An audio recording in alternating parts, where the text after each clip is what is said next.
This video, we're going to talk about the nature of the three types of spirits in which we work with in this Kemetic Kongo path.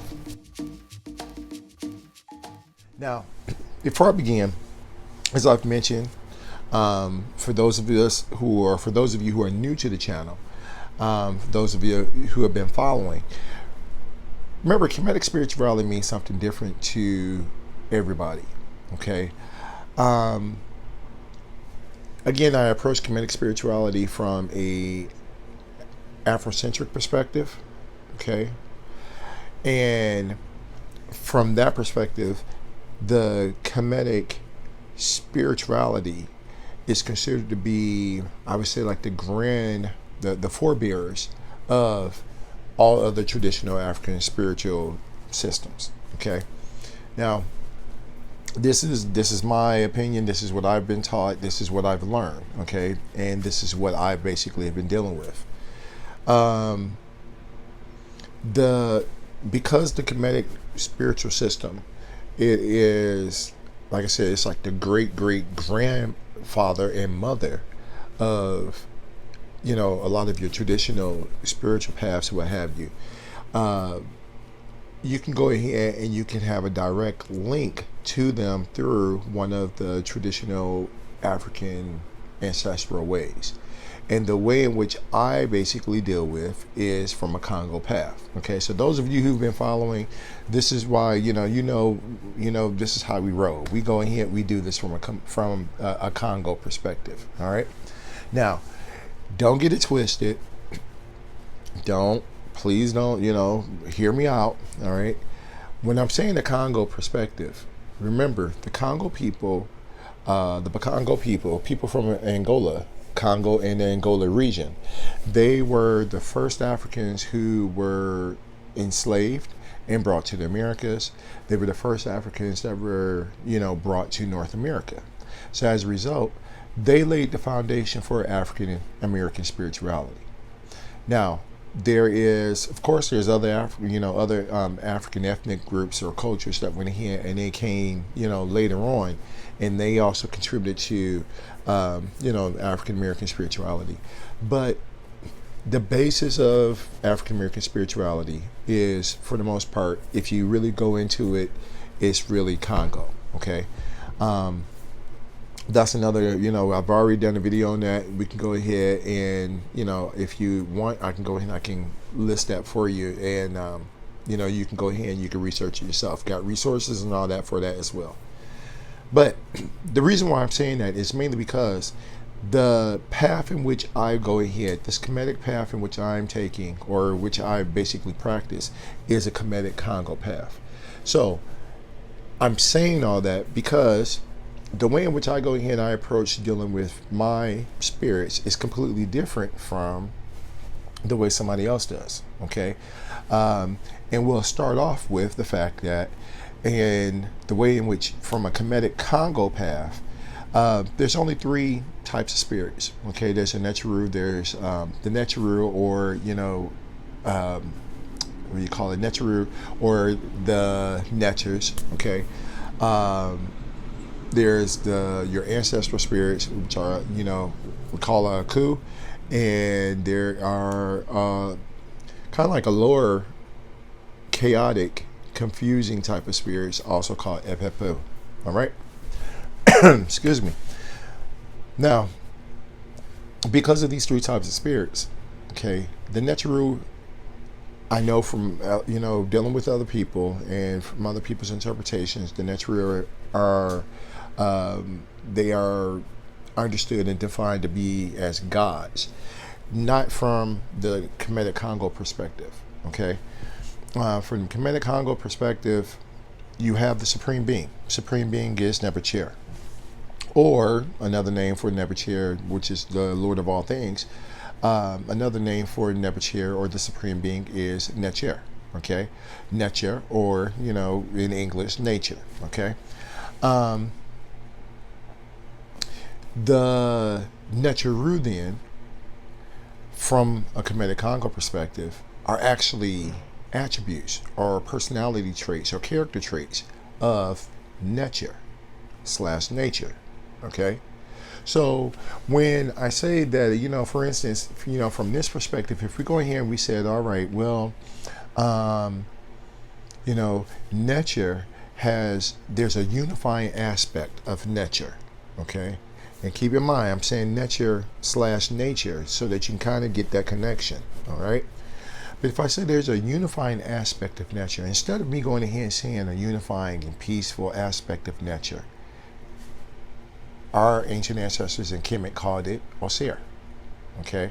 They called that particular aspect or that particular character trait of nature Osir, all right?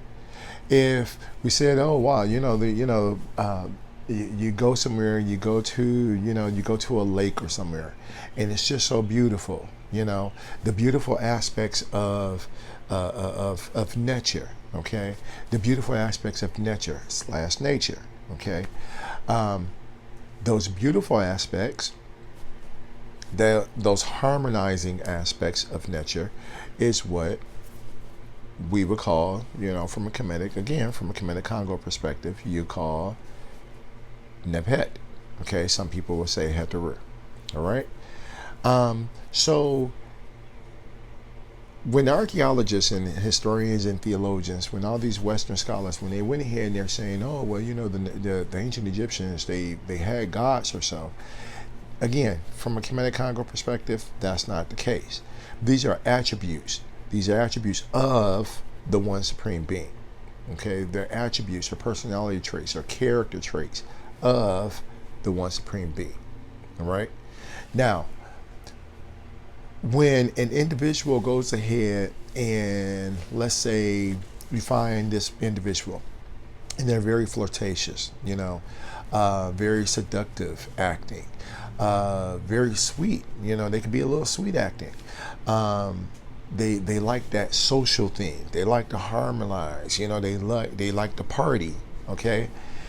Then, again, from this Kemetic Kongo perspective, we would say that that individual is a son or daughter of Nebhet. Okay, which is that is the beautifying aspect or the beautifying or harmonizing aspect or character trait or personality of nature. Okay, so even though we're going ahead and we're saying it's basically, it's a nature, all right, it's all tying back to nature. It's not a separate entity, if that makes sense. Okay, it's not a god and goddess type of thing. Now, again, there are some people who go ahead and they look at the netcharu from that perspective, and they're able to accomplish things from that perspective, and that's great. I'm just telling you from my perspective what's worked for me, and this is based upon my experience. Okay, and this is how it's been taught to me. When I'm saying taught to me, I'm talking about actually going ahead and working the spirits. This is how it worked. Okay, now.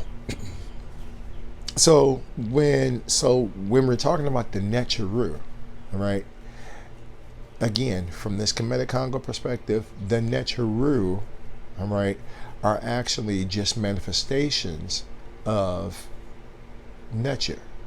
Okay, so like I said before, you can find an individual that might be very stoic. They're a very heroic individual. They're very, has a tendency to be arrogant, but they're really, they're very strong-willed, very courageous, fearful, fearless.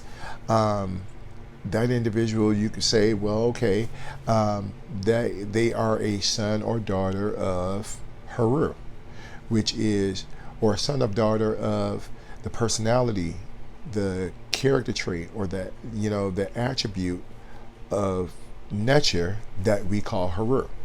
All right.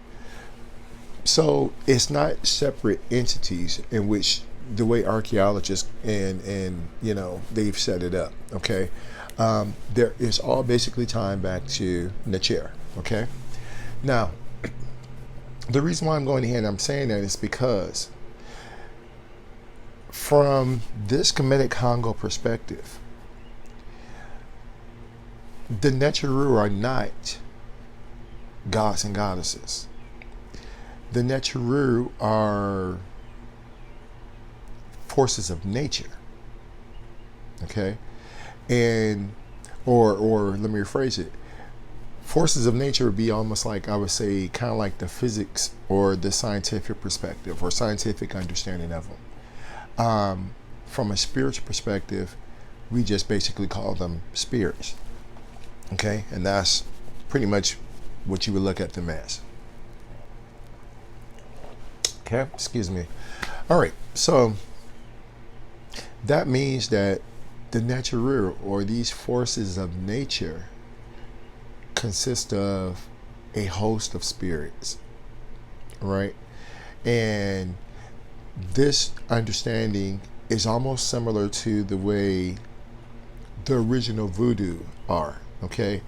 If you look up voodoo, voodoo is the actual definition of voodoo, is basically their spirits, okay? You have these nature spirits, or spirits of nature, all right? And some of them consist of spirits of the dead, all right? So that's what the netcharu are. And again, part of the reason for going ahead and telling you that is because from a Kemetic Kongo perspective, okay, and I keep saying that because I don't want you to go ahead and think that everybody thinks this way, or everybody, has the same kind of experience. But when the individual, passes on, when the individual makes transition from this physical plane to the spiritual plane, the way the netcharu come about is that they're really, for the most part, I think the closest way we can kind of understand it from this Western perspective is a deified ancestor. Now, in order to actually understand what a deified ancestor is, we have to understand what an ancestor is. And unfortunately, a lot of people, they keep getting that confused.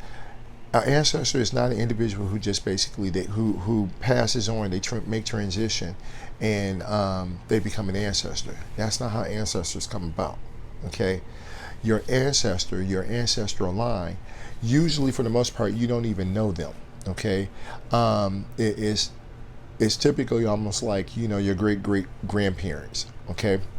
You know them in spirit, but you didn't really have a physical relationship with them, okay? That's why most people go ahead and they try to begin with their ancestors by saying it was their grandparents. But it could be, like I said, it could be the great-grandparents. It could be any of your great aunts and uncles. These are the individuals who basically set the tone for your cultural way, all right? For your ancestral way, okay? So once an individual goes in here and they become an ancestor, and they've been an ancestor for relatively long time, the way it's been explained to me. I don't want to say the way it's been explained to me, the way in which I've seen it, the way in which it seems to work, okay, from working with the spirits the way I have been doing so. Once they go in here and they become a ancestor, and they're an ancestor for a relatively long time, they somehow, there's a transition to becoming a netcharu, okay, one of the spirits of nature, one of the spirits of a particular aspect of nature. Once they go in and they do that, for the most part, they've pretty much lost their humanness, okay? So there's a and one of these days I'm gonna have to do a video on that, on how the netcharu, when they do things, the reason why certain things are so odd is because they've really lost that humanness. They're not really they're so far away from this physical plane that it's like it's unrelatable, okay? And this is part of the reason why you need a medium, and the mediums become our ancestors, and this is the reason why the ancestors are so important, all right? So when you have spirits or individuals who So let me go back. In order for you to go ahead and be an ancestor, there are certain things that you have to do. There's a certain way of life you have to have. Certain contributions you must make. It does not mean that you are perfect, okay? But you are definitely, you're striving for that, okay? You live this type of life. You are making positive contributions to the ancestral line. You're definitely making, you're elevating the ancestral line, okay? But we also have individuals who basically, we all have these individuals. We all know of these individuals. They, for whatever reason, they have a knack for getting into trouble. They have, it's like trouble just follows them. Bad luck follows them. And it's not like, they're just a magnet for these things. It's, and it just happens. It's the fact that they've made unwise choices and decisions. And as a result of those unwise choices and decisions, it causes a lot of other things to basically occur around them. So most people don't want to deal with them. Okay? I mean, we all got, like I said, we all got family like that. Every time it's like, that family that you deal with only by, arm's length. You go ahead, hey, greet them. All right. See you later. Love you. See you later. Because every time you're around them, there's something that always pops off. Okay. Well, these individuals, if they're involved in, like I said, they make unwise choices. They make unwise decisions. When they go ahead and they do these things, usually it causes, most of the time it brings harm to them. If they're not able to, most of the time, a lot of times, especially in my family, the way it's been, these individuals, they can escape. But everybody else, your innocent bystanders who don't have anything to do with this, they end up getting caught. So that's the reason why you don't want to deal with them. Okay, that's the reason why you kind of, like I said, you want to stay away from them, stay clear from these type of, from these family members or so. Well, same thing happens in the spirit realm. When these individuals, when they pass on, they make transition, people didn't want to deal with them in life. They don't want to deal with them in death. All right, and these are what we call, epepu. And this is what makes them confusing. They were confused and chaotic in life.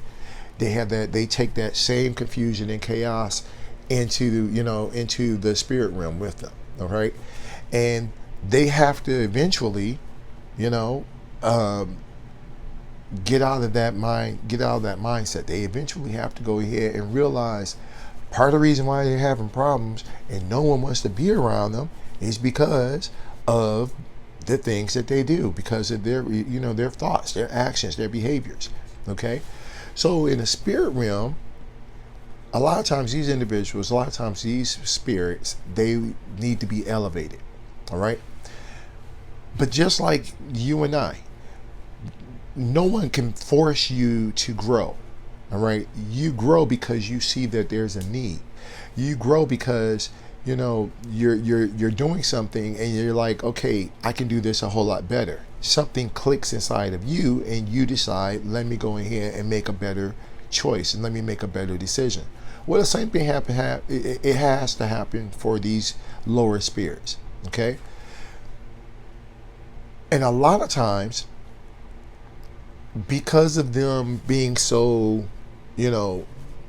distant and isolated from the group, from in the spirit realm, nobody wants to deal with them. When it finally clicks that, okay, I gotta do something. Well, the first thing they do is they gravitate towards people who know. Okay, even if you don't know, they see something within you, and this is what causes them to gravitate towards you. Okay, now this is the reason why a lot of low spirits are around us. It is not like the horror movies make it seem. Okay, they don't come to They don't come to haunt you. They don't come to cause you all kind of harm or anything. They're coming to you because they need some assistance. All right. But when they come, you have to go ahead and say, all right, you have to understand this is the reason why they're here. This is part of what spiritual development deals with. Yes, you're developing yourself spiritually, but you're also elating, you're also elevating, I should say, spirits around you who are of that lower nature as well. Okay, this is how we deal with things. All right. So you do occasionally come across some real low spirits that you can't work with, but for the most part, most of these spirits, like I said, they want to be elevated. Okay, they want to go ahead and get some light. When you hear people saying, "Oh, go into the light," or I'm gonna give the spirit some light, what you're basically doing is, or what that basically means, is that you might set a light for them so that they can see the error of their ways. Okay, because remember, the spirit realm is dark.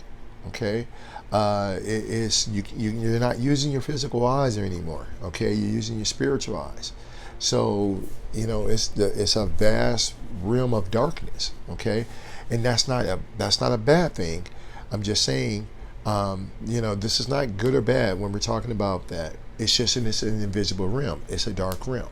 Okay, so that's the reason why we go ahead there. I want to go ahead and lay that foundation, so that you understand this is how we're working with spirits. Okay, so and the reason, kind of lay the foundation to kind of get you to understand why we go ahead, or what the spiritual cleansing is actually needed for. All right. Now, as I stated once before, the only reason why a spirit is will come to you and wants to do you harm is if you believe that they're going to do it. Most spirits are not going to do this. Okay. You will have, as I've stated before, I think I might have met, let me rephrase that. I've only seen one individual who, came in contact with a spirit, and as a result, spirit was beating this individual up. We're to the point that you can see this individual has scratches and stuff. But the reason why is because this individual was really into some things. They was doing some things, they were into some lower energy things. When you're dealing with spiritual development, the lower spirits don't do that. Okay, they realize you might be their only hope. Okay, you might be their only hope to help them to elevate. So they wouldn't do that. Okay, and once you go ahead and you start working with them and you get that understanding, you'll start to really see the relationship between your ancestors and your spirit guides, and how it strengthens, and how you have all these different spirits that come up, how you have all these different spirits that, the roles that they fulfill. You see your warriors, you see your healers, you see all of these different types of spirits. Okay, that basically, that ride with you. All right. So, like I said, I wanted to go ahead and lay that foundation down first. In the next video, I'll go ahead and I'll talk about some of the ways in which you can go ahead and cleanse your space, so that you're attracting and you don't pick up certain types of vibes, in your home, or especially on your altar space. All right. Again, if you got any suggestions, questions, any comments or so, feel free to drop me a line. Thanks again for liking, sharing, subscribing. All right. Until next time, Pentapu. Peace. No pretending, baby, I'm